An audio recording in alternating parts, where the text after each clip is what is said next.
All right, folks, welcome. My name is Andrew Perrin, and I'm the sociology professor and the director of the Institute for the Arts and Humanities here at UNC Chapel Hill. And I'm happy to welcome you today to the second in our series of IAH Zoom Talks, in which we're trying to bring important intellectuals and exciting ideas, even the times when we can't engage with one another literally in person. We held our first of these Zoom Talks last week as the Reckford Lecture, featuring Ronald Judy of the University of Pittsburgh. And we have two more scheduled in the coming weeks, one featuring Deans Terry Rhodes and Elizabeth Engelhardt on academic leadership during times of crisis, and one featuring David Keel on the IAH's role in leadership development at Carolina over the long term beginning in 1990. And we're scheduling others as time goes on, so keep watching our social media feeds and our website for these. We will also be making recordings available on our website, so this will be available there as well. Before I introduce today's guest, let me just bring a little bit of Zoom etiquette, if you don't mind. Please leave your microphone muted until we open it for questions and answers, at which point we can bring that conversation more broadly. And if you have any questions that you'd like me to deal with, or questions you'd prefer to just send by text rather than opening it to yourself, please feel free to send that in the chat function, and I will work on that as well. I'm happy to introduce my friend and colleague, Eric Klinenberg, professor of sociology at NYU and director of the Institute for Public Knowledge. He joins us from New York. He's been doing a lot of writing very recently on the social both causes and effects of the coronavirus pandemic. He's author of the widely acclaimed book Heat Wave, about the 1995 Chicago heat wave, a social autopsy of death in Chicago. And most recently, author of the new book Palaces for the People, on the social properties, the social value of public spaces, but particularly of public libraries. I've asked Eric to spend maybe 15 or 20 minutes just talking about what he's doing now, his thoughts on the current condition, and then we will open things up for a conversation among those attending. Eric, thank you for joining us. Oh, great, thank you, Andy. It's really nice to be here with you. You didn't tell everybody, but we were part of the same graduate school cohort once upon a time. Long time ago. And I miss being in the seminar room with you, and I'll take this because it's the best I can get at the moment. It's fun to see that you know, we're both kind of trying to do something at our universities that involve, you know, engaging civic life and bringing together communities of scholars who are really interested in figuring out what's possible to do with a university at this moment. And so I'm especially honored to be invited to talk to you all right now. You know, so this situation we're in is really confusing and stressful and weird for all of us. And it's also very scary. You know, I, like everyone else, I'm connected to people who are really vulnerable because the identity of people who are vulnerable is quite common. You're old, you have this category of the underlying health condition. It's a massive category. I'm very uncomfortable with the category and the way it's been invoked, as if, you know, there are people who fail to take care of themselves. And so, you know, it's kind of their fault if something goes wrong, is the way it feels like that's being invoked. Of course, I'm in New York, and so we are right now maybe the most dangerous place to be. Certainly in the United States, you know, up there with the most dangerous places to be on Earth. And it's a funny moment because we know already that class is shaping our experience with this crisis in the way that class shapes our experience with just about everything else in the world. Maybe you've seen the maps that show who's getting the virus and where they live in New York or in Chicago or Milwaukee or Detroit. It's a story of race and class. But no matter what those patterns are, it's a moment where I think everyone feels vulnerable at some level. because so many of us are tied to people who are really susceptible. I have a mother-in-law who's nearly 80, lives a few blocks from us in New York City. And, we think a lot about how to protect her. And I have parents in Chicago and other parents in California. And, you can't help but think about your lines of connection to other people, and how precarious we all feel at this time. And I'm saying all this because, a few weeks ago when I got the first message from the World Health Organization that we were going to face this pandemic, it was going to come to the United States, and the thing we needed to do to stay alive and protect each other was to start social distancing. It sounded funny to me. It actually sounded wrong to me, because it's not really my social proximity to friends or family or neighbors or people who live in my city that puts them at risk. The fact that I might be socially tied to, socially engaged with, socially supporting people around me is not a hazard. On the contrary, it seems to me like the thing we need to be doing at this moment is physically distancing ourselves from people. We need physical distancing, for obvious reasons, that it's physical proximity that causes the virus to spread from one person to another. But as much as we need physical distancing, we also need social solidarity, and by that I mean it's a time that we recognize just how interdependent we are, because that's the nature of this crisis. Is it's a crisis that's generated through social interactions, and physical interactions, and I think we need to recognize that something about the message of social distancing tells us the strategy for getting through the situation is to get yourself home, figure out who belongs to your household with you, close the door and turn your backs on the world, and kind of wait for this to pass. And unfortunately, we know that there are already so many people who are sick and who have needs and who are vulnerable and who can't shelter in place because they don't have a home, or who can't shelter in place because they do what we now think of as essential work. Andy, I know you have a medical care worker in your family, but a lot of people have people who are working as cashiers or as delivery people, or they're cleaning medical facilities, or they're driving. And some people are doing that out of goodwill. There are thousands of healthcare workers who are coming to New York right now, even though we don't have things like surgical masks and surgical gowns, let alone ventilators. They're putting themselves in harm's way. And there are a lot of other people who are working because we don't have paid sick leave in this country, and people's jobs aren't guaranteed and their income's not guaranteed, and they're going to work as a cashier because they want to be able to go to work as a cashier when this is over. They didn't sign up for this in the same way. But it strikes me that because so many people are unable to simply shelter in place, we can't end the vulnerability by socially distancing. In fact, this seems to me like a moment where what we really need to do is extend a hand. It's not turning our backs, it's figuring out who is it who needs to have food delivered to their door, who needs to have medication delivered to their door. There are a lot of people who shouldn't go out right now and go shopping, or who don't have access to a delivery system. There are people who need to be doing work. That's my puppy in the background, by the way. Since we all work under. If you're looking around your house, that's not your puppy. That's my puppy. Soon you'll see your children. You'll hear your children screaming as well. So it seems to me that the message has to be solidarity. That's really the only way that we get through it. And in some ways, that's what we're doing. And it is an amazing thing to see all of the young people who are volunteering to teach older people technological skills so that they can stay engaged and learn how to use this Zoom thing anyway.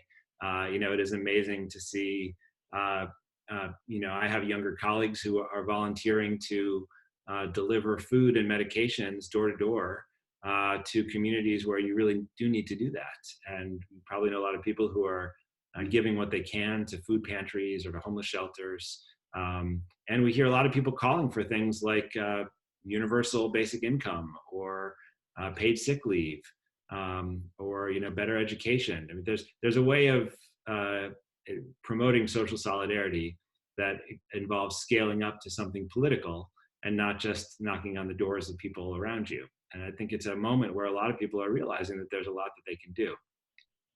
The thing that I've been thinking about a lot, and Andy, I wanted to talk about this, in your seminar, because I know this is a thing that you spend a lot of time doing work on as well, is that we have already started to kind of process what will be, maybe the largest federal relief effort of our lifetimes. We've spent trillions of dollars. We will spend trillions more. There are millions of people who've lost their jobs already. There will likely be tens of millions of people just in this country. We have seen that the fantasy that the United States has the best healthcare system in the world is probably going to be hard to sustain, although I suspect we'll hear it again. And we can see how, having things like no paid sick leave make all of us vulnerable. And so here we are now, starting this process in which the president and Congress are passing multi-trillion-dollar legislative bills that will provide disaster relief and economic stimulus. But on what terms, with what standards, under whose oversight, all of that is an open question, and it changes day by day, as we learned yesterday when the president fired the administrator who was supposed to evaluate the spending decisions. And, under ordinary times, when you have a situation in which the government is going to spend trillions of dollars on a massive bailout or stimulus that will potentially shape the economy and society for decades to come, there's something like a democratic process that happens. People have access to the public sphere. You can rally in the mall in Washington, D.C. You can go to the State House. You can assemble on the campus. You have a vehicle for expressing your democratic wish. It's not like it works perfectly. We know that there's all kinds of problems with our democratic process already. And in the bailout of the economy in 2008, for instance, it was not clear that American citizens had an easy way to try to shape the decision-making process, even under those conditions. But now we're in this funny moment where there effectively is no public sphere. Instead of a public sphere, we have Zoom meetings like this one.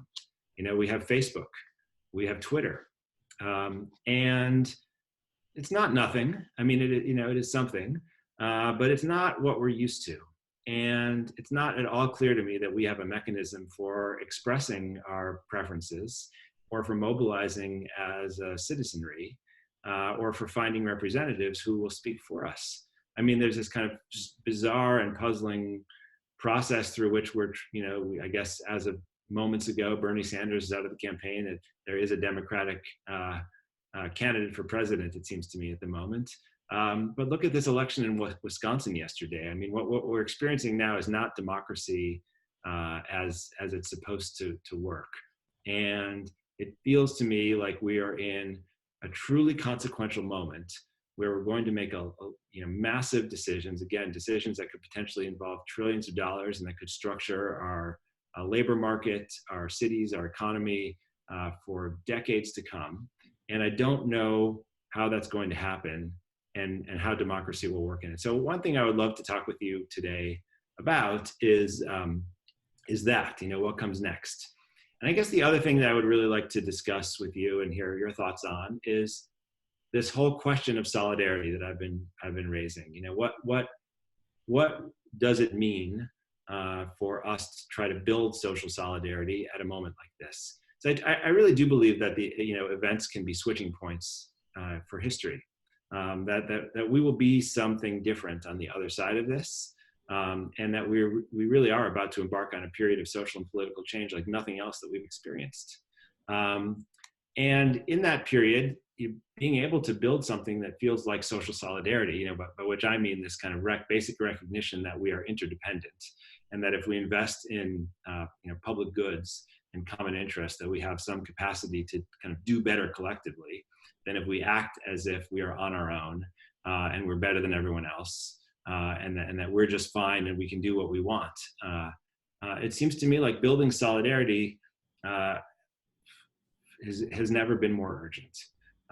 But so then what I've been thinking about is, what does that mean in practice? So one of the things about this event is that it does show the extent to which our fates are linked to the people around us. I mean, I can't think of a time when it was so clear to me that what my neighbor does will shape my experiences and well-being directly. So, again, if my neighbor works at a job where she will be fired if she doesn't show up for work, and her kid wakes up in the morning very sick, and she knows that if she doesn't send her kid to school, then she's got to stay home with him. So he's just going to go. And then he goes to school because she's got to keep her job.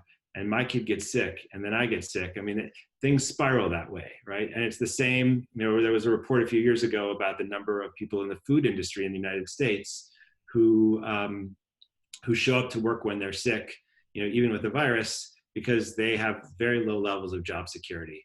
And you're gonna keep on flipping burgers no matter what, and you're gonna pass your sickness on to your fellow employees, your colleagues, and also to your customers. So at that level, we can see our connections to each other. And similarly, if I have an education system that fails so many people so badly that they can't distinguish basic scientific information between, say, what's a flu and what's an unusual coronavirus that could kill people at a much higher rate. And so therefore, when they hear ambiguous messaging on TV, they think, I should just go out and act like I normally do because that's what's best for everyone. That's I guess at some level a failure of personal responsibility, but it's also a failure of collective responsibility because we built an education system that doesn't teach enough science and critical thinking. And that's on us, and that's about our investment in these kinds of institutions. So here we are in this moment where we can see the fact of our interdependence in a way that we never have been able to before. We see how much our fates are linked to each other, and does that translate into some interest in investing in the fate of the group? How could it translate into something like that? So, when sociologists, when they think about solidarity, think about these, webs of interdependence. It's, of course, Durkheim's famous idea about organic solidarity coming from a division of labor, right? That it's when people are doing different kinds of things in a complex modern society that they can recognize their ties.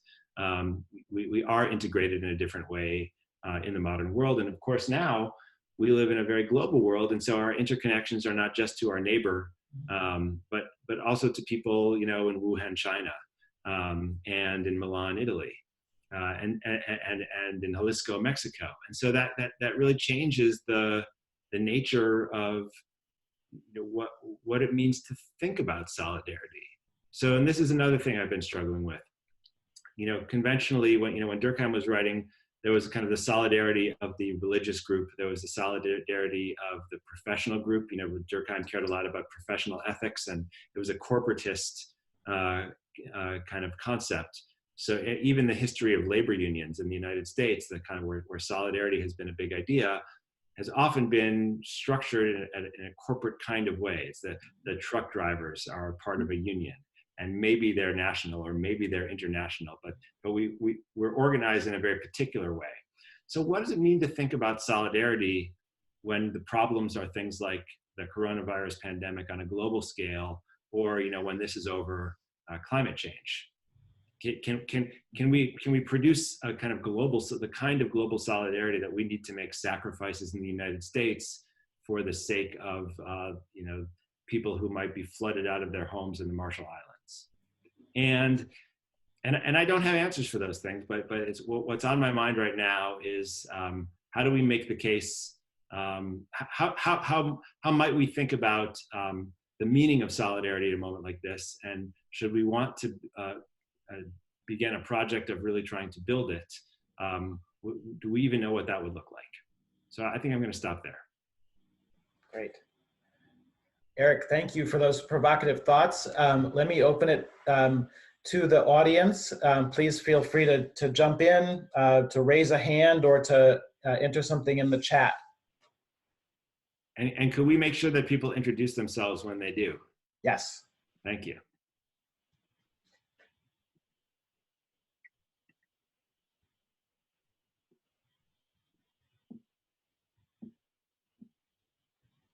And to be clear, like I'd be happy just to hear thoughts and ideas. It needn't be addressed as a question to me. So we just brainstorm together. Well, Eric, I'll start with a question that came to mind as I saw some of the more recent stuff you've been writing. And much of your work has dealt with people being alone, right? That the solitude of death in Chicago was an important piece of Heat Wave, and you wrote a book called Going Solo, and so much of your work has been about the kind of condition of aloneness. Yeah, my wife calls that those my fantasy books. Yeah, as being a problem, right? As being a weakness. Well, not really going. I mean, I don't think Going Solo. I think Heat Wave was a book about dying alone. And it was really about isolation. But for for me, the surprising thing about the study of people living alone, the reason it was called Going Solo in the end and not Alone in America, which was the tentative title, is that what I discovered from that project is that living alone was actually something that was far more social than I understood. It was far more common in the affluent world than I understood. Mm-hmm. In fact, it's most common in Scandinavian countries that have both wealth from the market and also these generous welfare states, because a lot of it is about supporting people to make the choices they want to make. So in that sense, and I've come in for some critic, like Jill Lepore wrote this article in the New Yorker, kind of taking some shots at me last week for celebrating living alone, which is also not what I intended to do. But I guess I feel like being alone is not necessarily isolating and destructive. It has become totally isolating at this moment because physical distancing is necessary. And so there are all these people who live alone and quite socially with a really decent support during ordinary times, who have suddenly found themselves deeply on their own and deeply isolated. And I think it's been very trying. But anyway. You anticipated the rest of the question. Yeah, I mean, yeah. I just, I was interested in the fact that what we're first and foremost told is that physical aloneness is the right, is the public-minded option, in this situation. Yeah, I'm really worried about I've talked about it as social pain. I did an interview with Ezra Klein a few days ago, and his concept is that we're entering into a social recession. We're talking a lot about the economic recession, maybe depression soon, but there's a social recession as well. And I think that's probably right. I think right now we're kind of figuring out how to survive and keep the death rate down. But there's massive mental health implications of this situation. I just think, all kinds of stress and anxiety and depression and loneliness that this is kicking up. I mean, this is not a great week for sleep. A great time for sleep. It's not a great time for doing a lot of the things that we ordinarily do to kind of relieve our anxieties and our depression. Of course, most importantly, being with each other. There's something about gathering together in physical places that's really special, and that brings out the best in us. And of course, that's impossible at a moment like this. And so, even by the way, I don't know if you've been reading the coverage of kind of what happens if someone in your family dies. How do you grieve? There's no funerals. I have a really dear friend whose 58-year-old cousin died last week of coronavirus, and no one could go visit them. He's Irish. There's no wake. When they did the burial, only people who lived in her home were allowed to go. People came in kind of NASA suits, and removed the body and wouldn't let the family go anywhere near them. I mean, it's a physically alienating time. That the way that we support each other and love each other is different. If you're in a home and someone in your household gets sick, you're supposed to lock them in a room and not go near them for 2 weeks, even if that's your child. or your elderly parent. I mean, or your spouse. It's a very hard thing to do. And so, I think this event is introducing all kinds of really deep physical and social challenges for us that I think we're struggling with, in part because in a way we've been so successful at staving off things like this. We've taken for granted a level of health and well-being that we clearly can't take for granted anymore. And by the way, I mean, many people have pointed out, it's not just the coronavirus that does this. I mean, the whole kind of Case and Deacon Deaths of Despair work, the book just came out a few weeks ago, suggests that there's a kind of social pain and alienation that has been killing people for many years now in the United States. So, but this is making it more widespread and more worrisome than ever. Yeah. We have a question that's come through on the chat. Could I ask whether data are being collected now that might reproduce or improve on the sort of work that you did on the Chicago heatwave study? It's very early now, and we have horrible data on just about everything, including how many people are dying. Probably, I don't know if you read Heatwave, the very beginning of the book is this whole section about the difference between, an official heat-related death, which is, in a hospital and has a medical signature or a police investigation and a diagnosis, and then the excess death, which is how many people above the norm wound up dying during that period. And if you've been following this, that's already an issue in New York. I mean, there are hundreds of people in addition to the normal number of people who die every day who are being discovered dead at home, literally hundreds more every day. And so it's already pretty clear that the basic data we have on mortality is off. And it's very hard to get data on the prevalence or the incidence of these cases because we don't have testing. And what we do have is kind of some data about hospitalizations and death, and it's very partial. So I don't think we have anything like what I did in Chicago yet. I hope we'll be able to do that. There have been a lot of publications that profile the neighborhoods in New York that have the highest mortality rates or the highest case numbers right now. You've probably all seen these data on race and vulnerability in the Midwest.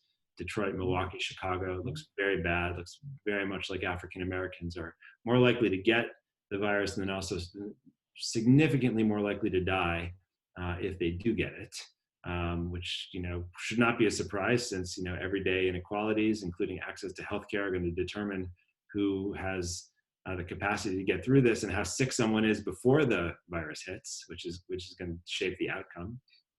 Back to the issue of underlying conditions. So I have a team at NYU that we're already starting to assemble to do some research on this. We did a lot of terrific work after Sandy in New York to think about how that event affected New York and how to think about the future. And I'd like to do something similar when this is over, but it's a very hard moment because most of the hours of the day I'm trying to think of like how to engage my kids who have remote schooling for 2 hours and 15 minutes and that's all, and where we're going to get food and how to not get the virus, and then the rest of the time I'm trying to think about what are the good science questions that we could be asking. But I think life is like that for everybody right now.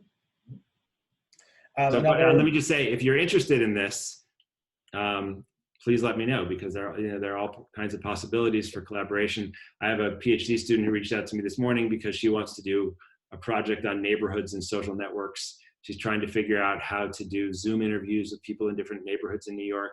How do you sample, right? How do you find the population that you're going to study for a thing like that? It's really tricky. What are the variables that we want to look at? So early evidence is that neighborhoods that have a lot of people who work in working class jobs have a higher incidence because people are still out there in the world and in public, but we don't really have great data on the concentration of working class or essential jobs by neighborhood. So I don't know how to do it yet. And so we're trying to brainstorm, and I hope that organizations that fund this research will help us build networks at a time like this. Cool. A comment that came on the chat, a person writes, the other side of the loneliness and despair is the way in which some people are slowing down, breathing, focusing, able to live a less crazy life. I can't say I've experienced that myself, but I'm aware that it's going on out there. So Yeah. that may be part of the mental health story too.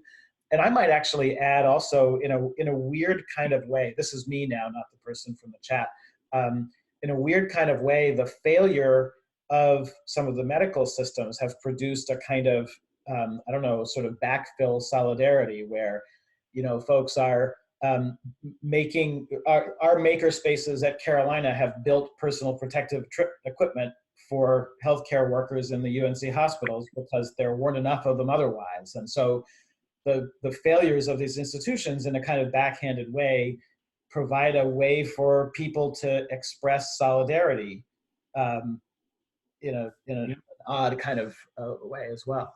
No, I think that's right. I mean, we are, as other movements have in other times, I think there are a lot of people who are bonding together, in opposition to the state to help each other get through what feels, like a dangerous political movement. We are, helping students, we're helping neighbors. There's a lot of solidarity that comes from dealing with failure. Like there's the sense that we've been abandoned. I mean, you might not feel that quite as much in North Carolina as we do in New York, given the desperation of health providers and all the sick people here, but you might feel it as members of the University of North Carolina that, you've been working in a state that has in some ways abandoned or attacked the institution. And so there's probably a solidarity that emerges on campus from, trying to cope with that kind of crisis. So that makes some sense to me. As for the kind of sweetness potentially of this moment, I mean, it's indisputable that the air has never been this clean. There's very blue skies. And there might actually be some health benefits from that. I mean, I think a lot of people who suffer from, problems related to pollution, respiratory, conditions, if they don't get the virus, they're going to do better. My kids were scheduled to be in school, very busy, racing around the city. I was supposed to be traveling every week in the last, 8 weeks. My wife was going to be traveling a lot, and now we're all home together. And we have this kind of special time that we would never expect to get with each other. And, if you could just block out the sense of dread and terror, there's something lovely about that time. And there are clearly people who are meditating and, finding some source of spiritual salvation. And, I think during horrible moments, there's always, something to be gained personally, emotionally, spiritually. We go deep inside of ourselves, and so and maybe we spend time with each other in a different way. So it's not just a story of loss, but it's hard not to think about the dangers and the losses. Sure. Caroline Williamson has a hand raised. Caroline, go ahead. Hi, I live in New York most of the time myself, and I go to church with Karen Holmberg from NYU. Oh, she yeah, said to tell Karen. you, Helen. Yeah, that's really nice. And I also do a little bit of funding with Linda LaSalle Bryant at the Silver School of Social Work. Okay. And so they have a lot of students that are interns doing their internship now, probably with time on their hands, and working with a lot of underserved people. That might be a resource. I'm happy to put you in touch with her of people that might be able to help you with your groundwork. Thank you very much. But my question is more after you, the research after the fire, after whatever, how do you, we're so, like Karen's in my church, we're online every day, 3 or 4 times a day with things you can participate in. But how do you go back, or what does life look like after the, Sandy or after the fire for these people? I mean, I don't know if you saw de Blasio today was on television for an hour and a half talking about how he knows people feel bad. But so how do you re-engage, or how do you follow up with the people afterwards to say, what do you need? What do you do? I certainly don't think there's a playbook for how to do that. And, I know in my research, I have techniques that I use to try to get salient data.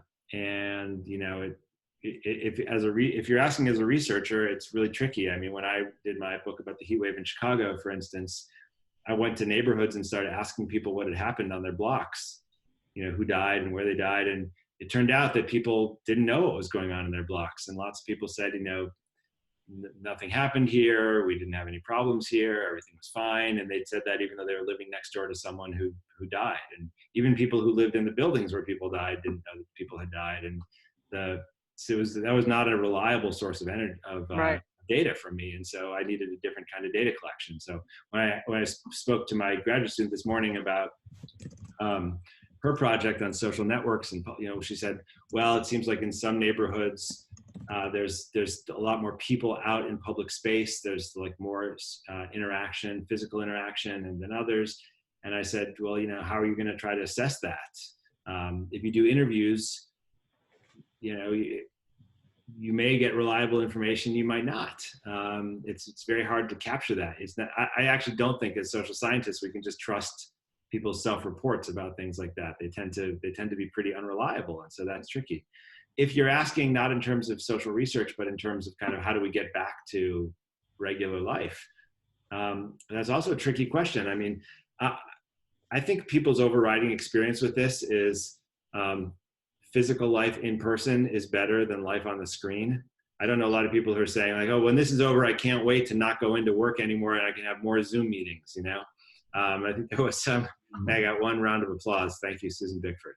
I mean, I think like people are hungry for social life, you know, like I've never missed my annoying colleagues so much. You know, we like, I don't mind waiting in line for brunch.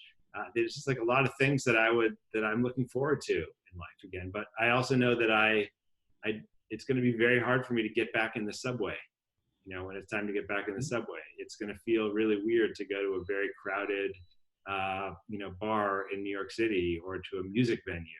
And I'm not looking forward to doing that anytime soon. And so there's going to be an adjustment period where we have to get used to touching again. And I look around the world and I see that a lot of other societies are doing it. You know, and maybe we'll now start to learn some better public health practices. Maybe we'll wash our hands a little bit more. You know, so you know, maybe this is a path towards public health. But I do think so. I guess my long-term prognosis is that we get back to normal and we maybe even change the world. But my short-term prognosis is going to be very, very hard to feel okay.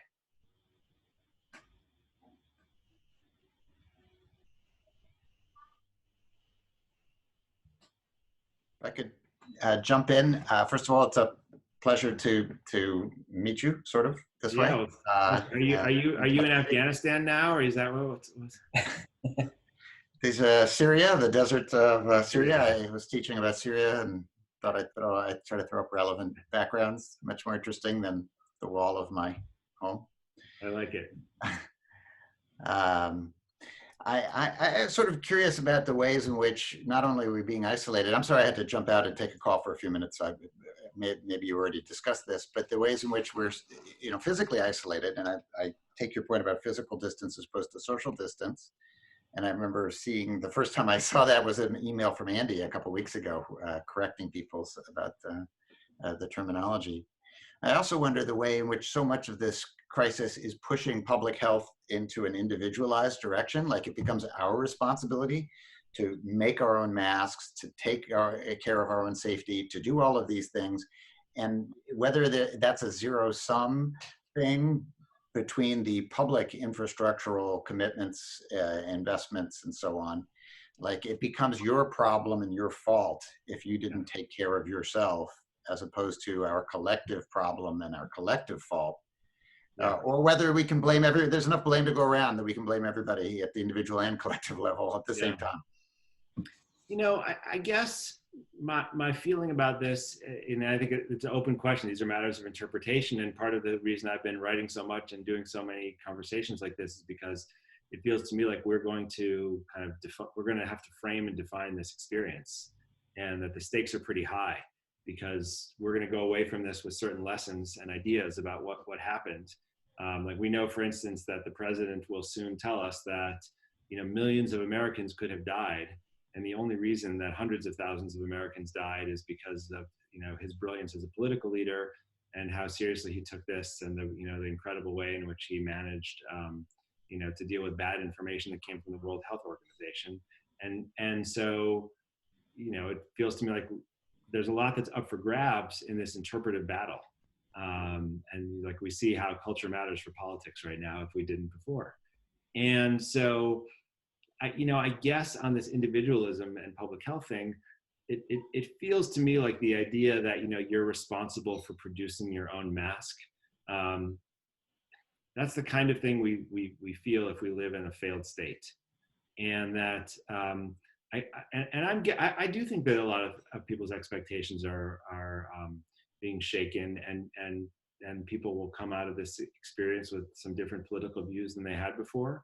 I do think a lot of people who were persuaded that America's got the best health system in the world will not think that at the end of this. When the evidence is in, and when they go back to their experience about how hard it was to get basic things, including masks. And so maybe this is a fantasy, but I also think it's kind of analytically where I am. It seems to me like people feel let down by political leaders.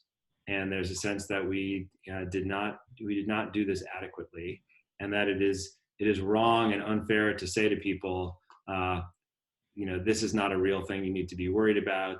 This is not a big deal.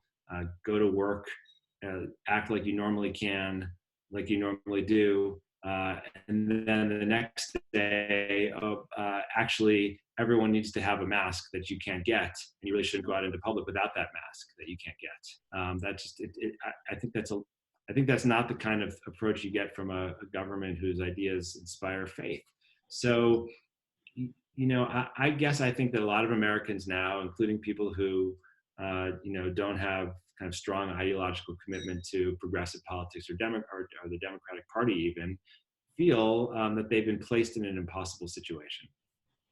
And they might even feel that the needs that they have overwhelm the capacity of local organizations. So I've been thinking a lot about this book that Elizabeth Cohen wrote years ago called Making a New Deal. And I don't know if you know that book, but it's a book about these communities in Chicago that were organized around mutual assistance societies and very local level, mutual aid programs with some support from local government in the pre-Depression period. And what they began to experience en masse is that their capacity was just too weak to deal with the massive problems of unemployment and of the lack of food and diminished resources. And the reason we scaled up from kind of individual responsibility and community responsibility and ethnic group responsibility to we need a federal program is because people realized that the challenge was too big. And so I think something like that might happen here. It could easily not happen. It could easily not happen. We could just go back to, it could be a blip. We could be persuaded that, our president's genius solved it. Very few people will have the capacity to vote in November potentially. 45, is 40, has 4 more years, and we act as if, he did it all right. That's a totally plausible scenario, and it would not surprise me. But it does strike me that there are other scenarios that are also very plausible, and it feels to me like it's one of these moments where everything is up for grabs. Does that make sense, Charles? Yeah, but I see that Susan's written a comment here, which is sort of gets at part of what I was wondering is whether the partisan identity, will basically determine how people interpret what we're experiencing in the state response.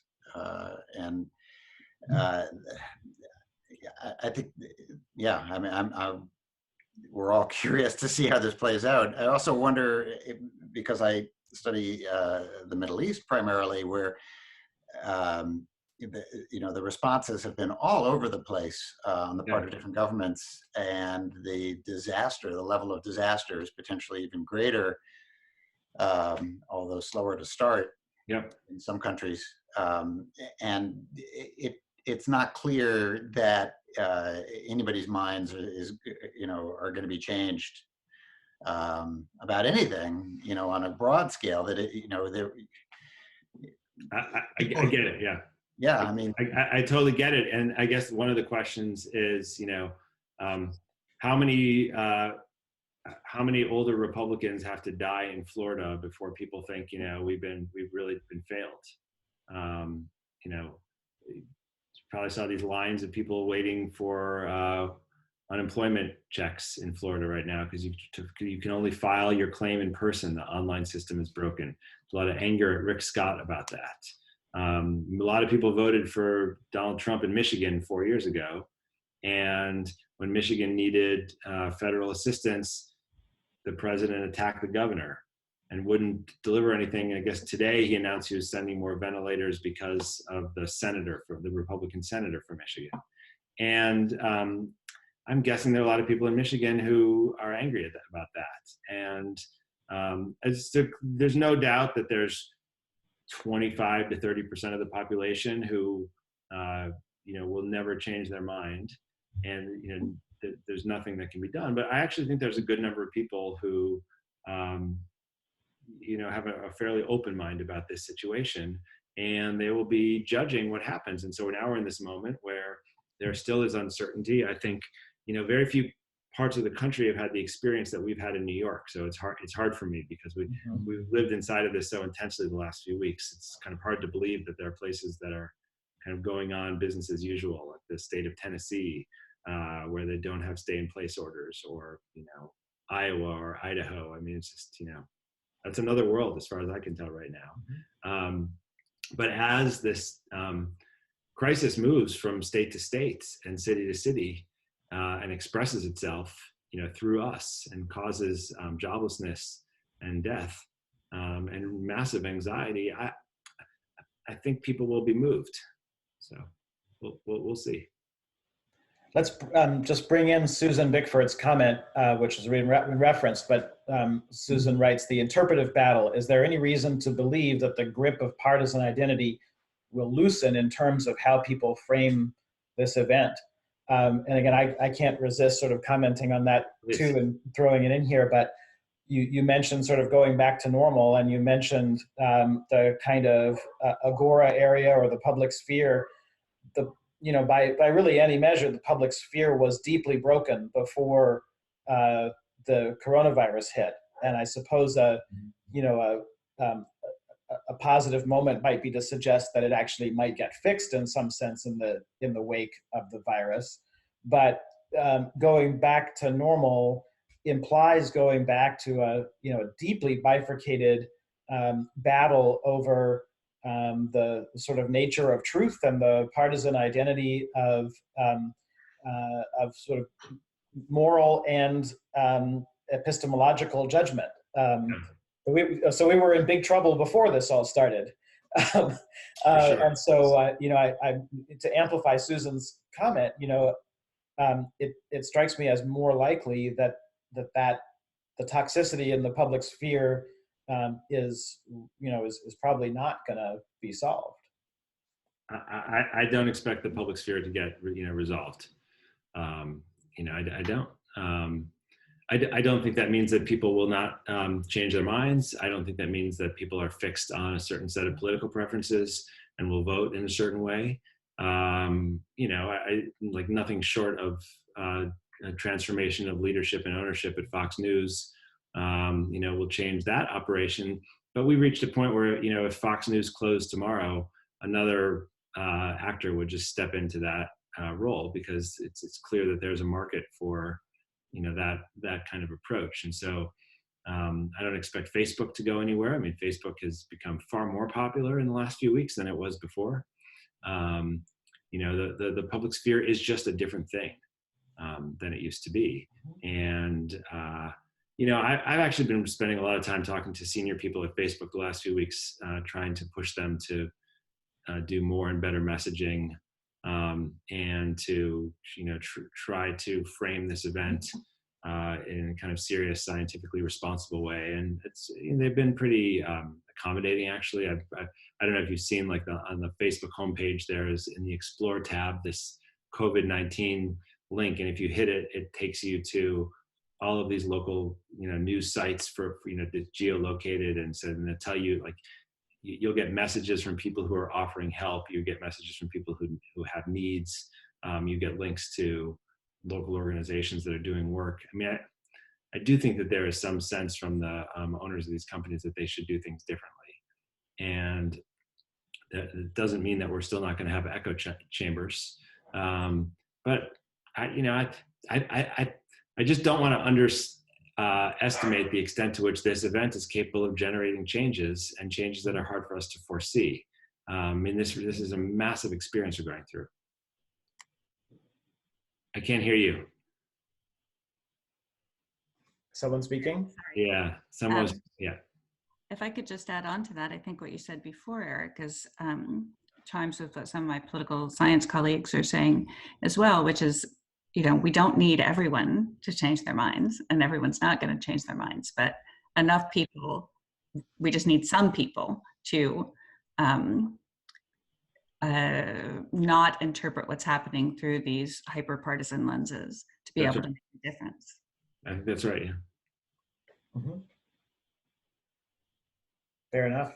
And I think, just circling back around to your earlier comments, Eric, there's the hyper-partisan question, but there's also the sort of hyper-individualist versus social solidarity question. Yeah.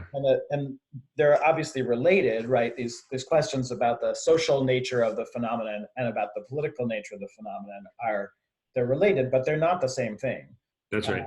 And so the recognition that the sort of social rears its head and bites back against the kind of hyper-individualist style of engagement might be part of that picture too. Yeah, very much. It's a nice point.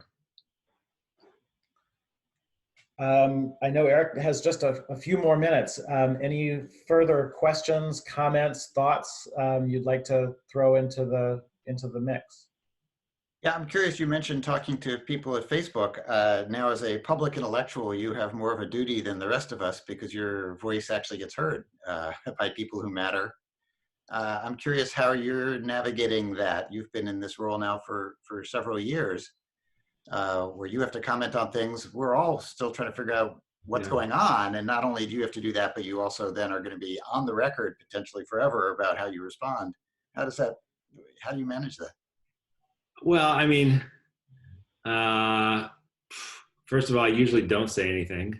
I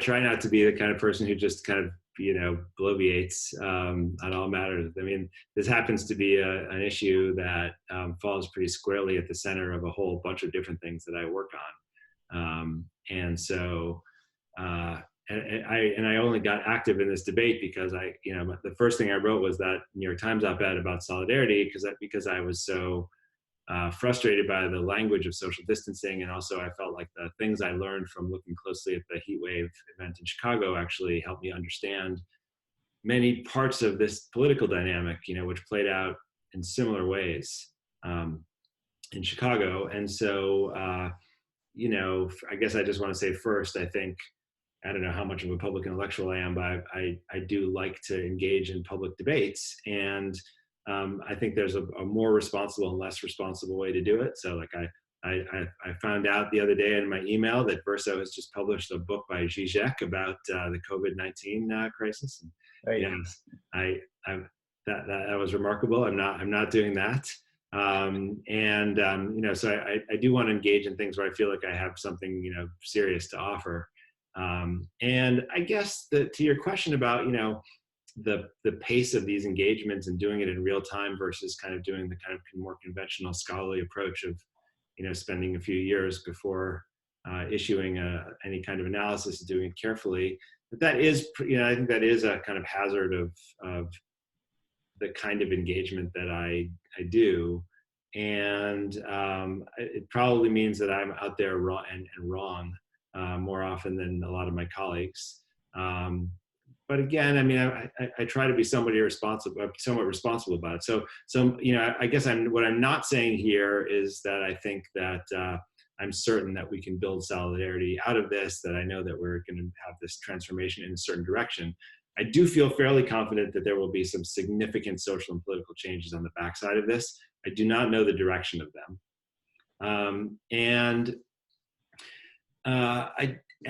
I guess I have this suspicion, although that, I could be wrong, but I have a suspicion that part of the reason that the United States has done more poorly than any other developed country, why the trajectory of this illness and the mortality is so steep here, is because we have so little solidarity to fall back on at the moment.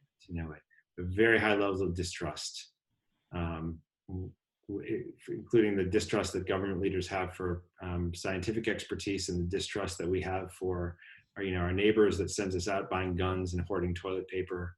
And we have a high level of fragmentation, which makes it difficult to, issue, national orders. There was a moment when Trump said, we're going to declare a state of emergency in New York, New Jersey, and Connecticut, and the tri-state areas. We're going to say, do you remember that moment? They're like, we're going to cordon it off, and then no one had any idea what that meant. Well, what are you talking about? And that's not really an issue in England. If England wants to do something, England can do something at the national level. It's just much trickier here. So I think there is something about the lack of solidarity we have right now that combines with our hyper fragmentation politically, and then finally with the kind of unusually partisan moment that we have right now. It's unusual to have a political leader who's so intent on being divisive. I think most political leaders, regardless of their party affiliation, would think of this as a moment to potentially unify a fractured society, and the fact that ours is not doing that. It's pretty striking. But those three things I think have made this much more dangerous than it would otherwise be. And I might be wrong about that. Maybe that's not really what's going on. But at the moment, I'm willing to stand behind that. Eric, thank you so much for spending the hour with us. Thank you to the rest of you all for participating in this conversation. And we'll be back next week on Thursday, the 16th at noon. For the next IAH Zoom talk featuring Dean Terry Rhodes of our College of Arts and Sciences and Dean Elizabeth Engelhardt, discussing academic leadership in times of crisis. But again, Eric, thank you so much, and everyone stay safe and healthy. Thanks to all of you. Good luck and good health, everyone.